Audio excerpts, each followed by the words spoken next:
For you and me, 55 seconds is nothing. They pass by in the blink of an eye.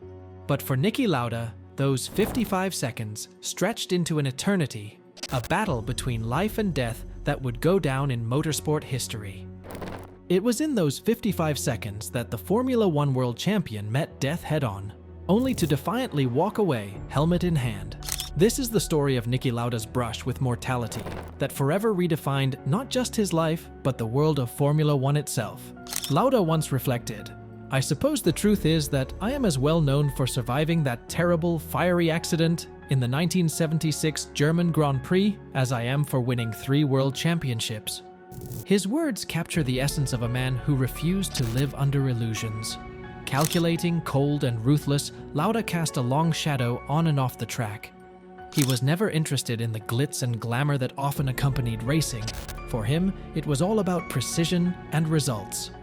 Growing up in a wealthy but conservative Austrian family, Lauda's decision to pursue motorsport was met with disapproval, leading him to break away and secure bank loans to fund his career. This uncompromising attitude shaped not only his racing style, but his entire approach to life. By the time the 1976 season began, Lauda was much more than just a champion. With a career spanning a decade from his first to his 3rd title, he had witnessed Formula One evolve from a dangerous pastime to a highly competitive, commercialized sport. Lauda raced alongside legends like Graham Hill and Jackie Stewart, while also competing against future stars like Nelson Piquet and Alain Prost. His technical insights and methodical approach helped transform Ferrari's 312 T2 into a dominant machine. The contrast between Lauda's discipline and his main rival James Hunt's flamboyance only fueled the narrative of a season that would be remembered for generations. Lauda's dominance in the early part of 1976 was no accident. His thoroughness and technical prowess meant that he was always a step ahead, consistently outpacing rivals. However, Hunt's resilience and ability to perform in high-stakes situations kept the championship battle alive. Hunt's victory at the Spanish Grand Prix, initially stripped from him and later reinstated, demonstrated that he was more than just a playboy. He was a serious contender. As the season unfolded, the tension between Lauda and Hunt was palpable, with the media eagerly fanning the flames of their rivalry. The Nürburgring was the next critical chapter in their battle, but it was also a circuit with a fearsome reputation. Known as the Green Hell, it spanned over 14 miles with more than 150 corners, winding through dense forests in the Eifel Mountains. For decades, it was seen as the ultimate test of a driver's skill and courage. Yet by 1976, the track had become a relic of a bygone era. Modern Grand Prix cars were faster, more powerful, and less suited to the narrow, treacherous roads. Lauda was among the few drivers who saw the inherent danger. At a Grand Prix Drivers Association meeting, he pushed for a boycott, citing the track's lack of adequate safety measures and emergency services. But in an era where bravado often overshadowed caution, Lauda's warnings were dismissed, and the race went ahead as planned. As the drivers lined up on the grid, tension hung in the air. The Nürburgring's unpredictable microclimate had thrown another curveball, a light shower before the start, prompting Lauda to choose rain tires. It was a calculated risk, but as soon as the race began, he realized his mistake. The track was drying quickly, and rain tires would cost him precious time. Lauda pitted after the first lap to switch to slick tires and immediately began pushing hard to regain his position. But with his new tires struggling to warm up, his Ferrari lost grip at Bergwerk, a notorious corner known for its unforgiving nature. In that instant, Lauda's car became a blazing inferno, a nightmare unfolding in real time. The scene at Bergwerk was nothing short of chaotic. Lauda's car, still heavy with fuel, burst into flames upon impact. The cockpit, designed to protect the driver, turned into a fiery death trap. The footage from that day is haunting, capturing the moments when a seemingly routine race turned into a life-or-death struggle. The crash was not just violent, it exposed the vulnerabilities in the sport's safety protocols. Lauda had warned of these very dangers, but now he was the one trapped, fighting for his life. As smoke billowed from the wreckage, several drivers who arrived at the scene knew they couldn't rely on the ill-equipped marshals. Brett Lunger, Harold Ayrton, and Arturo Merzario sprang into action, risking their own lives in the process.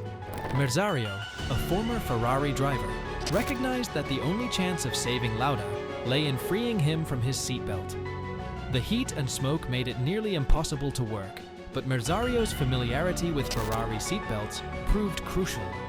He later recalled that Lauda was barely conscious, struggling against the restraints in sheer agony. It was only when Lauda's body relaxed from unconsciousness that Merzario managed to release the buckle and drag him out. Those seconds were filled with desperation and heroism, moments that exemplified the unspoken camaraderie among drivers. Lauda's injuries were devastating, far worse than they initially appeared. He had inhaled toxic fumes that burned his lungs, leading to a rapid deterioration in his condition. Despite the burns that scarred his face and hands, it was the internal damage that posed the greatest threat. As his condition worsened, a priest was called to administer last rites, a grim indication of just how close Lauda was to death. Even in this dire state, Lauda's willpower shone through. He later recounted the harrowing experience of feeling his body fail while his mind remained fully aware, a living nightmare few could fathom. Miraculously, Lauda survived, and within weeks, he was determined to get back into the cockpit. Less than 6 weeks after the crash, Lauda shocked the world by appearing at Ferrari's Fiorano test track. Bandaged, scarred, and visibly in pain, he was still focused on one thing: racing. Ferrari's decision to line up a replacement driver almost immediately after the accident had deeply hurt Lauda, who saw it as a betrayal of his status as reigning world champion. His presence at Fiorano was as much about proving his fitness as it was about reclaiming his place. This wasn't just a return, it was a declaration that he was still in control of his destiny. His participation in the Italian Grand Prix at Monza, where he finished fourth despite the excruciating pain, remains one of the most courageous comebacks in the history of the sport. The 1976 season finale at Fuji Speedway in Japan was drenched in rain, with visibility near zero. For Lauda, the damage to his tear ducts from the accident made driving in such conditions nearly impossible. After just 2 laps, he made the difficult decision to retire from the race. This was not a surrender to fear, but a calculated judgment. He knew that racing under those conditions with impaired vision was reckless. By stepping out of the car, Lauda demonstrated a rare form of courage, the ability to walk away. His retirement handed the title to Hunt, who narrowly won by a single point. Yet, Lauda's decision was universally respected, as it underscored his belief that life was worth more than any championship. Lauda's story did not end there. In 1977, he came back stronger, winning his second world championship and proving that he was still at the peak of his abilities. His third title in 1984 was perhaps the most symbolic, narrowly defeating his McLaren teammate Alain Prost by just half a point, the closest finish in F1 history. By then, Lauda was more than just a driver. He was an icon who transcended the sport. His post-racing career included building a successful aviation business, and later serving as an advisor in Formula One, where his sharp mind continued to influence the sport's direction. Niki Lauda passed away on May 20th, 2019, a few months after receiving a lung transplant, a consequence of the toxic fumes he had inhaled during that fiery crash over 4 decades earlier. Lauda's legacy is not just about titles. It's about his relentless pursuit of excellence, his resilience in the face of overwhelming odds, and the indomitable spirit that defined his life. For Lauda, those 55 seconds in 1976 were not just a brush with death. They were the crucible that forged a legend.